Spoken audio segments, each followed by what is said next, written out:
Una estrecha conexión con el divino implica una comunicación bidireccional. Usted le habla y él le escucha. Usted sigue sus mandatos y él le ilumina el camino. Esta interacción profunda y significativa con el Creador marca la vida de aquellos que depositan su fe en él. Hace 4 décadas, dimos inicio a ministerios en contacto con el propósito de orientar a cada creyente hacia una relación más profunda y significativa con Jesucristo. A lo largo de los años, hemos sido testigos de la magnificencia, el amor incondicional y las bendiciones de Dios de maneras tan asombrosas que nuestro mayor deseo es que todos lleguen a conocer al Señor. Por lo tanto, te invitamos a abrir el Sagrado Libro y a buscarlo juntos. Hoy, en nuestro programa En Contacto, exploraremos los 7 hábitos que definen una vida dedicada por completo a Dios. Este mensaje se presenta bajo el título Los 7 hábitos de una vida consagrada a Dios. Debería escribir cada uno de ellos y preguntarse, ¿soy una persona consagrada a Dios? En primer lugar, veamos un par de definiciones. Comencemos con qué es un hábito. Un hábito es un patrón de comportamiento a menudo inconsciente que se adquiere por repetición frecuente. Ese es un hábito, algo que hacemos una y otra vez. Desde luego, la segunda definición es que es una vida consagrada a Dios. ¿Qué es consagrada?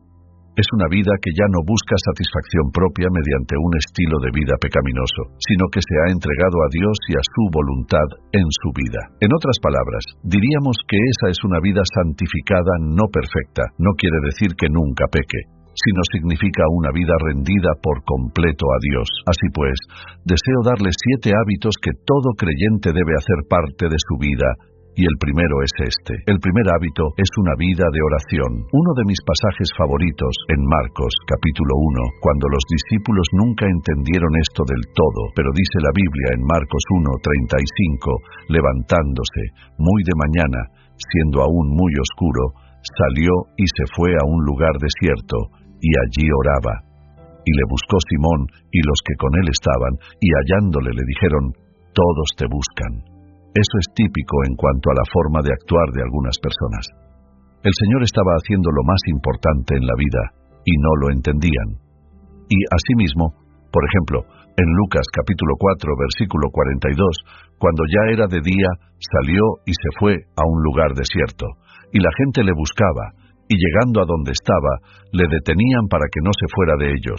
Pero él les dijo, es necesario que anuncie el Evangelio, etc. Ahora, una vida de oración no se refiere a orar de vez en cuando, se refiere a sentir cada día la necesidad, el deseo, el gozo y el gran poder que viene de orar, hablar con el Padre. Es decir, debe ser un hábito, algo que recurre en nuestra vida, no solo cuando estamos en aprietos, en necesidad, sino porque amamos a Dios y estamos agradecidos por quién es Él y lo que hace en nuestra vida. Por ejemplo, en Lucas capítulo 11, los discípulos vienen al Señor Jesucristo y le pidieron, enséñanos a orar como enseñó Juan el Bautista a sus discípulos.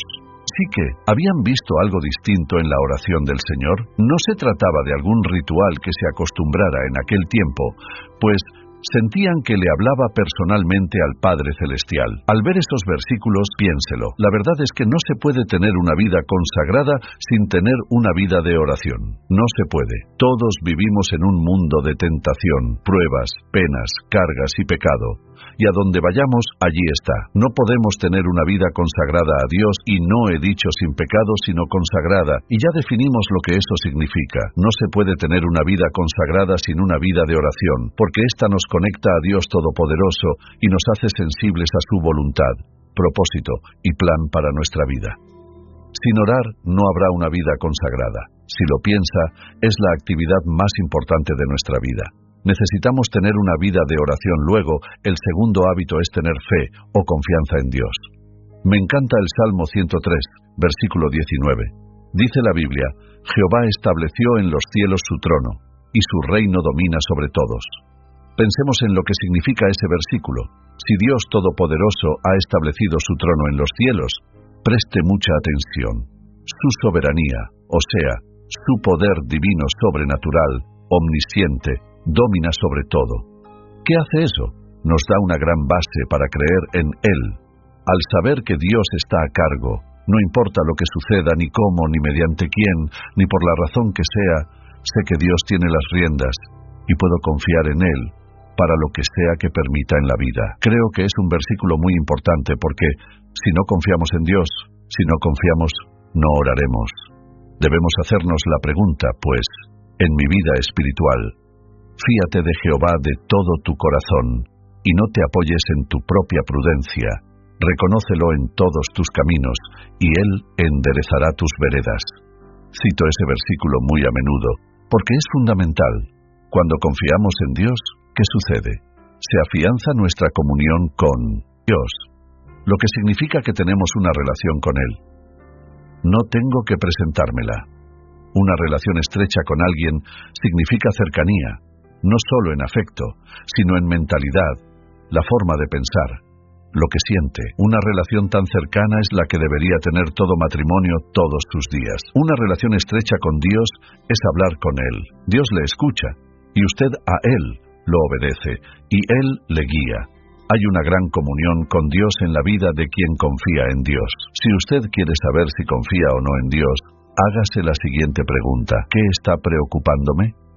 Si puede ver a su alrededor y decir, no me has confiado este aspecto de tu vida. Una vida consagrada es una vida de fe. El tercer hábito de esta vida maravillosa es el hábito de meditar en la palabra de Dios. No sé cómo usted describiría la importancia de eso, pero dicen las Escrituras, veámoslo por un momento. Dice el salmista en el Salmo 63, versículo 6. Cuando me acuerde de ti en mi lecho, cuando medite en ti en las vigilias de la noche, porque has sido mi socorro, y así en la sombra de tus alas me regocijaré. Está mi alma apegada a ti, tu diestra me ha sostenido. ¿Qué significa meditar? Significa leerla, pensar en lo que dice, examinar mi corazón a la luz de lo que Dios dice, hacerle cualquier pregunta que tengamos, rendirle lo que sea que nos traiga a la mente. El meditar en Dios pasa lo siguiente. La meditación es como verse en un espejo, pero también es ver más allá del espejo. Es decir, veo lo que ve Dios, y veo más allá, y lo veo a Él. Mi atención se centra en Dios. Cuando nos concentramos en Dios, sucede esto. Las preocupaciones desvanecen, los problemas se disipan, nuestra mente ya no está contaminada con toda clase de asuntos que no nos hacen bien. La meditación es parte esencial de una vida consagrada a Dios. Donde no hay meditación, no habrá consagración a Dios. No es posible. Piense en la mañana al despertarse. ¿Cuánto del mundo embarga su mente? Tiene que vestirse, claro, desayunar, ir al auto y manejar por la autopista o donde sea, y llegar al trabajo tan pronto lo haga. Cotorreo, parroteo todo el día. El teclado vuela todo el día y su mente se llena. Luego tiene que volver a su auto, volver a la autopista, a batallar en el tráfico otra vez hasta llegar a casa. Al llegar se cambia de ropa, medio se relaja y luego la cena. Puedo llenar su día sin siquiera conocerle, porque eso es lo que hacemos. ¿Y dónde está Dios?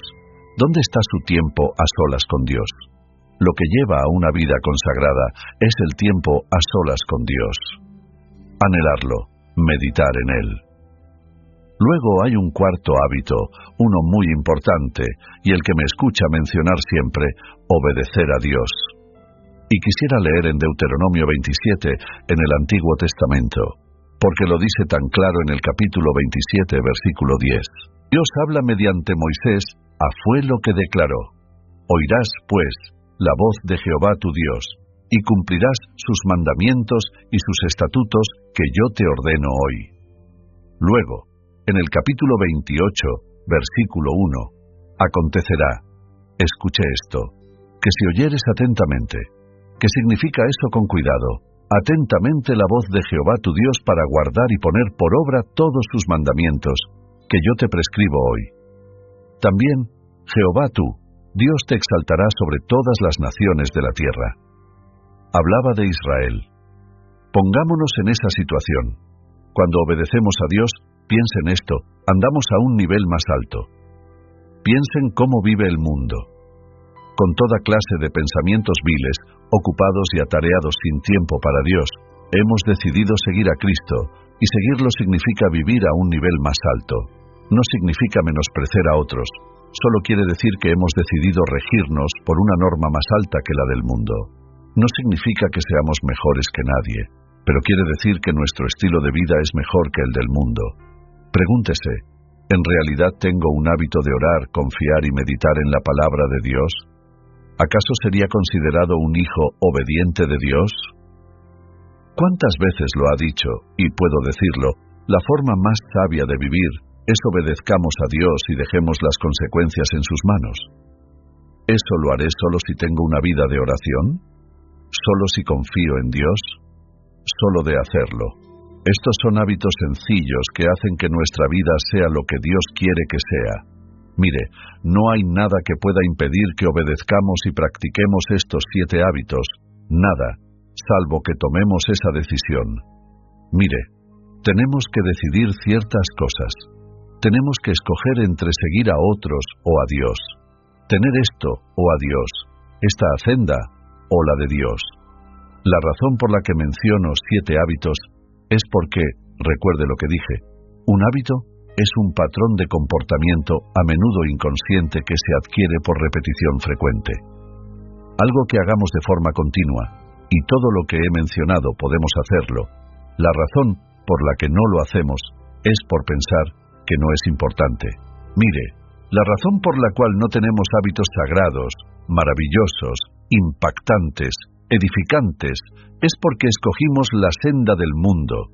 No importa quién sea, ni cuán dotado, ni cuán adinerado, ni cuán sabio se crea, ni cuánta educación tenga, no puede tener una vida consagrada, la mejor vida, sin poner en práctica estos 7 hábitos.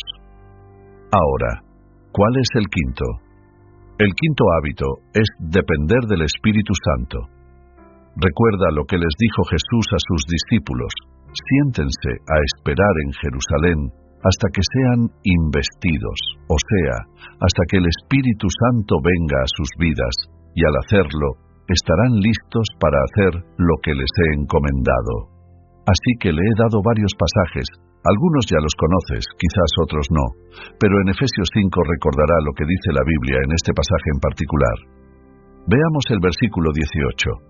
Dice así: no os embriaguéis con vino, en lo cual hay disolución, antes bien sed llenos del Espíritu. Mire, si tomara una jarra con 1/4 de litro, la colocara aquí y la llenara de agua hasta la mitad, diría que solo está medio llena. Solo estaría llena cuando llegue al tope, hasta el borde. El verbo que usa aquí el original griego, ser lleno, significa algo continuo en la vida. En la mañana, al despertar en medio de nuestra oración, o al meditar aún antes de levantarnos, deberíamos decir: Señor, quiero que me llenes de tu Espíritu hoy. Eso significa, Jesucristo les dijo a sus discípulos en Lucas, que antes de que hicieran lo que les habían comandado, que esperaran en la ciudad de Jerusalén hasta que viniera sobre ellos el Espíritu Santo, por la sencilla razón de que no están preparados para hacer lo que les ha encomendado. Sin la presencia del Espíritu Santo, quien les dará poder, Él les facultará, les enseñará, les dará guía y dirección para cumplir el llamado que les ha dado. Ahora la mayoría de la gente no tiene ni idea de quién es el Espíritu Santo. ¿Cómo? Seguidores de Cristo, creyentes en Cristo, la aceptamos para recibir salvación. Somos morada de la tercera persona de la Trinidad, que es el Espíritu Santo. Cuando decidimos desobedecer a Dios, decidimos pecar contra el Espíritu Santo, quien mora en nosotros, a quien Dios envió a nuestras vidas para ayudarnos a llevar a cabo, a lograr lo que sea que Dios nos tenga reservado en la vida. Nunca estamos solos. Somos morada de Dios, del Espíritu Santo, quien nos faculta, nos ayuda, nos alienta, nos fortalece, nos sana. Y más, está allí porque necesitamos a Dios en nuestra vida y Él lo sabía. Desde luego, hay un sexto, que es dar a Dios y a otros. En el 6º capítulo de Lucas, es un capítulo muy conocido. Recordemos lo que dice: dad, y se os dará, medida buena. Escuché lo que dice: apretada, remesida y rebosando darán en vuestro regazo. ¿Por qué? Con la misma medida con que medís, os volverán a medir.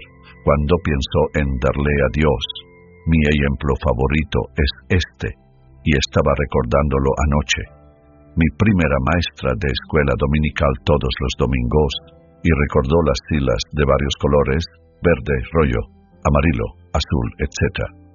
La maestra de la escuela dominical no recordó su estatura, pero en aquel entonces me parecía de 3 metros cuando estaba sentado. Tenía el cabello negro, nadaba dulce y maravillosa, y llegó el momento de recoger la ofrenda. Recuerdo que mi madre siempre me daba unos cuantos centavos para darlos. Nunca me dejaba ir sin nada que dar. Así que, antes de saber contar, mi madre me enseñó a darle a Dios. En mi primer empleo repartidor de periódicos, ganaba $4 a la semana. Estaba agradecido de Dios y pensaba, no puedo darle monedas. Le di $1, que era el 25%. Nunca pensé en eso, solo pensaba en lo que recibiría Dios. Después de eso, tuve una ruta de periódicos que pagaba $16 a la semana y le daba a Dios más del diezmo.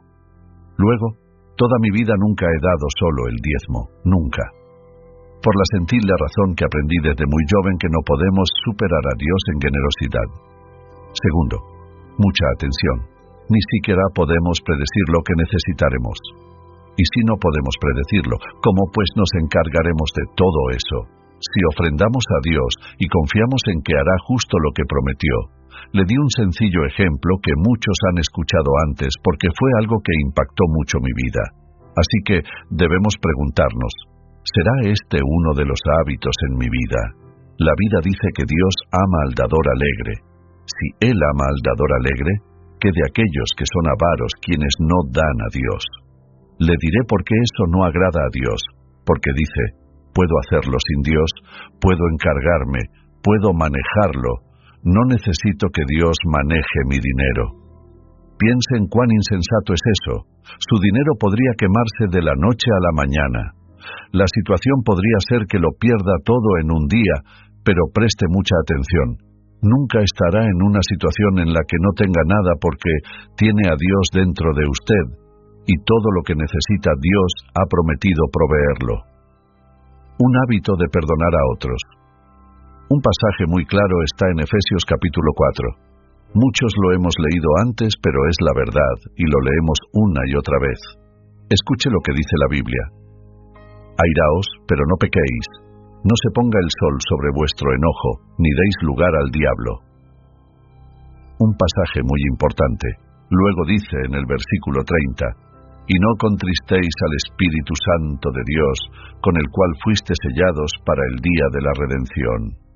Luego, en el 31, quítense de vosotros toda amargura, enojo, ira, gritería y maledicencia, y toda malicia. Antes sed benignos unos con otros, misericordiosos perdonando a unos a otros, como Dios también os perdonó a vosotros en Cristo. No siempre es fácil, no. A veces es difícil perdonar a otras personas que nos hayan hecho ciertas cosas. Creo que una de las peores situaciones es ser traicionado. Cuando uno ha confiado en verdad en alguien, se ha esmerado en ayudarle, y luego le traicionan, hacen lo último que uno habría imaginado que harían en la vida, pero debemos perdonar. Ahora, estos son 7 hábitos. Presté mucha atención, pude haberlo hecho de muchas formas, pero quería que viera cada versículo y darle todos los 7 hábitos para que cada persona que entienda por completo los 7 hábitos que llevan a una vida consagrada, que será bendecida una y otra vez de muchísimas maneras, pero la decisión es suya. Y les sugeriría que tomara una decisión ahora mismo. En breve oraremos, y en esta oración le pediré a Dios que le dé sabiduría para decirle, Señor, quiero estos 7 hábitos en mi vida, y hoy comenzaré a ejercerlos en mi vida. ¿Los practicará cada uno a diario? No. Pero haga lo siguiente. Pide a Dios que le perdone. Muéstreme por qué tropiezo con este señor, y reafirmamos nuestro deseo de perdonar a otros o lo que sea. Señor, estaba muy ocupado. Esta mañana salí deprisa. Perdóname, Señor, no quiero volver a hacerlo. ¿No cree que Dios corregirá eso? Claro que sí. Él le corregirá. Le inquietará lo suficiente una mañana después que haya salido sin tomarlo en cuenta que no lo olvidará. Mire, ¿sabe qué? Es porque nos ama. Piénselo. Toda la Biblia está llena de verdad, pero creo que estos 7 hábitos transformarán por completo su vida y le llevarán a lograr más de lo que su corazón podría haber anhelado. Ahora, si hoy está aquí y no es creyente y no es salvo, no ha aceptado a Cristo como su Salvador, entiendo que quizás no se aplique esto a su caso.